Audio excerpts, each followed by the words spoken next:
Good morning everyone. সকালবেলায় এক cup লাল চা আর রোজকার মতো ওই আমার রুটি আর সবজি। আর এই সবজিটা খেতে খেতে আমি একদম পেকে গেছি, আর ভালো লাগে না, জাস্ট একটু নিয়েছি নামমাত্র। কি করে না হলে রুটিটা খাবো, যেহেতু সঙ্গে লাল চা। তো যাই হোক, সব কাজ করে শেষ করে চলে এসেছি আমার সেই প্রাণের কাজ করতে, যেগুলো আমার গাছের কাজ। যত রকমের সবজি কাটি সব বাকল জমিয়ে রাখি, তারপরে এগুলোকে দিয়ে একটু কম্পোস্ট বানাবো, যে ঘরেই বানাবো, কিনে কিনে আর পারছি না। তো সেই ব্যবস্থাটা করছি, প্রথমবার বানাবো, জানি না কি হয়, হওয়ার পরে নিশ্চয়ই তোমাদেরকে দেখাবো। তো চলে এসেছি ঠাকুর ঘরে, একদম প্রদীপ জেলে দিয়েছি, আর আজ পুজো দেওয়ার পরিয়ে এসেছি। আমার আসনের মা তারাকে তোমাদেরকে এক ঝলক দেখালাম, সুন্দর করে মন ভরে পুজো দিয়ে নিলাম। একটু আমাদের গোপাল সোনাকে দেখো, গোপাল সোনা একটা ড্রেস পরেছে, যেটা আমার মা নিজের হাতে বানিয়েছে। মুকুটটা কিন্তু দারুণ হয়েছে, প্রত্যেকটা ড্রেস মাই বানিয়ে দেয়। এইবার চলে এসেছি তোমাদেরকে দেখাতে, যেটা সকালে উঠে দেখেই আমার মুডটা নষ্ট হয়ে গেছে। আজ থেকে 1 মাস আগে এই ট্যাপটা নতুন বসিয়েছিলাম, মানে লাগিয়েছিলাম। ট্যাপটা কি হলো জানি না, ট্যাপ ট্যাপ করে জল পড়ে যাচ্ছে। এর মধ্যে মা আমাকে মনের মধ্যে ঢুকিয়ে দিয়েছে একটা কথা, যে এইভাবে জল পড়া ট্যাপ থেকে ভালো না। তো এটা শোনার পর তো আরও মনটা খারাপ, যেহেতু এটা আমার একটা ছোটো মোটো পার্লারের ট্যাপটাই এমন হয়েছে, তো মনটা খারাপ হয়ে যাচ্ছিল। তো প্লাম্বারকে ফোন করেছি, প্লাম্বার আসবে। বুন বুন করে জল পড়েই যাচ্ছে, বালতি ভরে যাচ্ছে। এর জন্য আমি একটা বালতি বসিয়ে রেখেছি, যেহেতু আমাদের এখানে জলেরও প্রবলেম, তোমরা অনেকেই জানো। কি বলিস বাবা, ট্যাপ থেকে জল পড়া বলে বাস্তু মতে খারাপ? বাস্তু দেখা হলো, একটু আগে বললো খারাপ না বলে।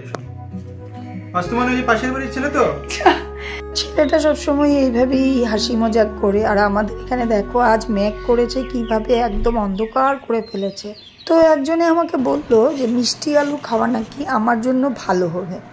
তো ওই মিষ্টি আলু সেদ্ধ আর ওই যে কুলেখাড়ার জল খাচ্ছিলাম।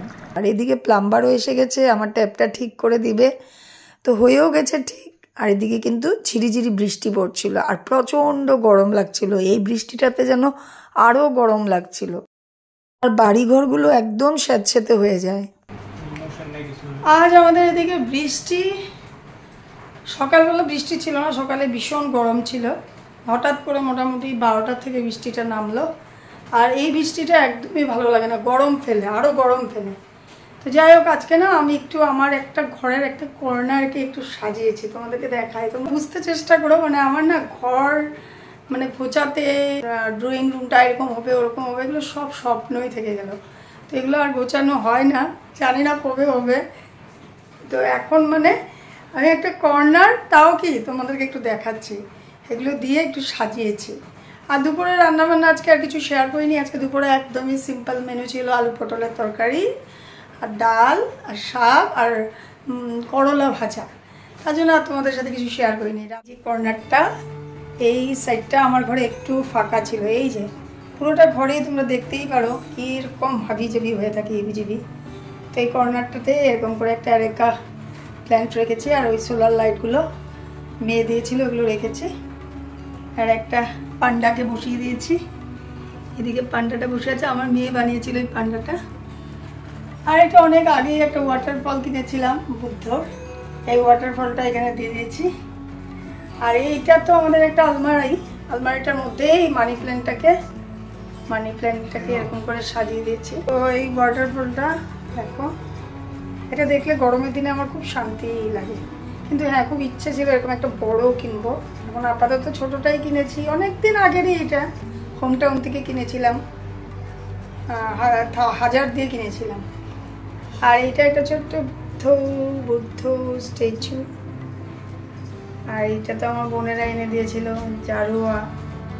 এই কর্নারটাকে আমি এরকম করে সাজিয়েছি। আর এইটা, এই যে এখানে তোমরা টাকা দেখতে পাচ্ছ, এটার পিছনে একটা অন্য কাহিনী আছে, কমেন্টে জানিও, আমি দিব এটা কেন এখানে টাকা। তো যাই হোক, এতটুকু জায়গাটাই সুন্দর করেছি, ভালো লাগছে দেখে, তাই তোমাদের সাথেও শেয়ার করলাম।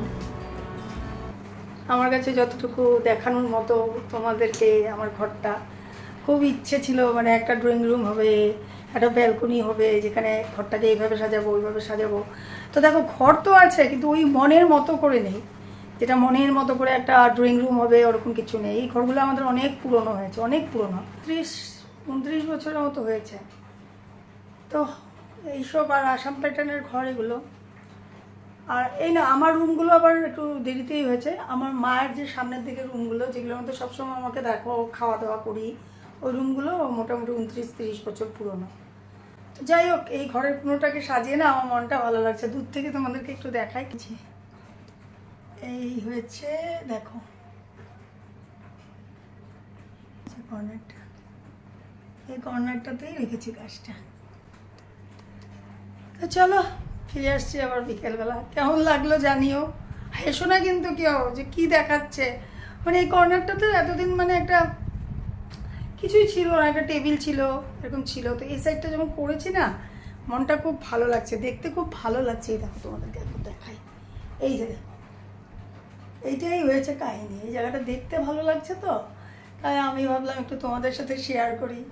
হেসো না কিন্তু।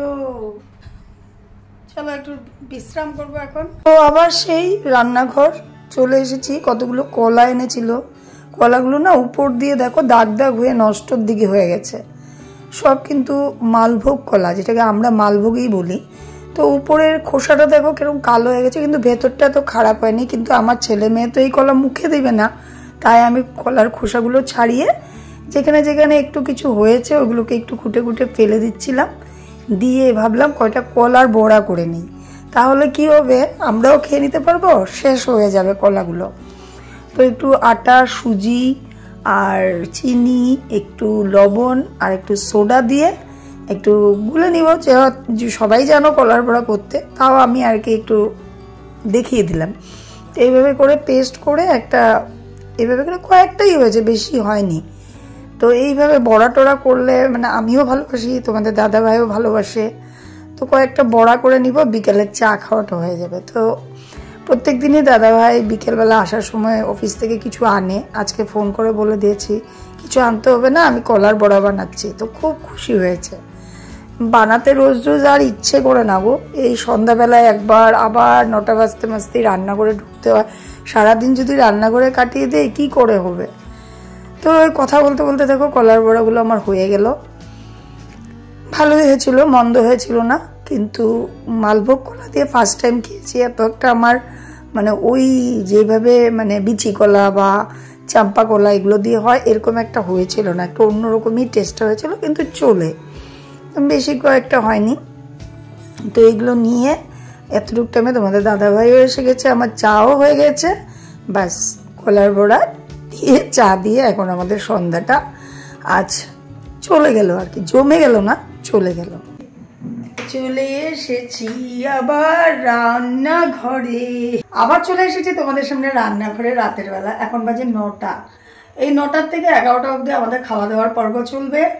তোমাদের দাদাভাই আসবে, খাবে, একে একে করে সবাই খাওয়া দাওয়া করবে। 11টার সময় রান্নাঘর আজকে ছুটি পাবে। প্রত্যেক দিন 11টা 11:30টায় রান্নাঘর থেকে ছুটি পাওয়া যায়।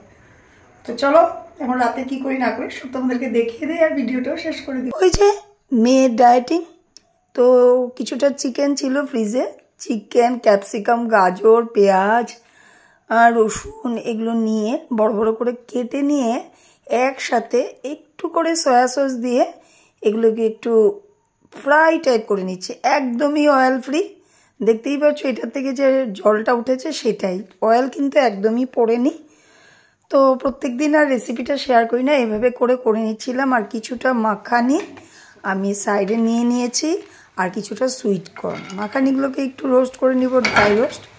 তারপর আমি কি করব দেখতে থাকো। তার আগেই বলে দিই, যারা যারা এখন পর্যন্ত আমার ভিডিওটা দেখেছো সম্পূর্ণ, তাদেরকে অসংখ্য ভালোবাসা, বড়দেরকে প্রণাম জানাই, ছোটদেরকে ভালোবাসা জানাই।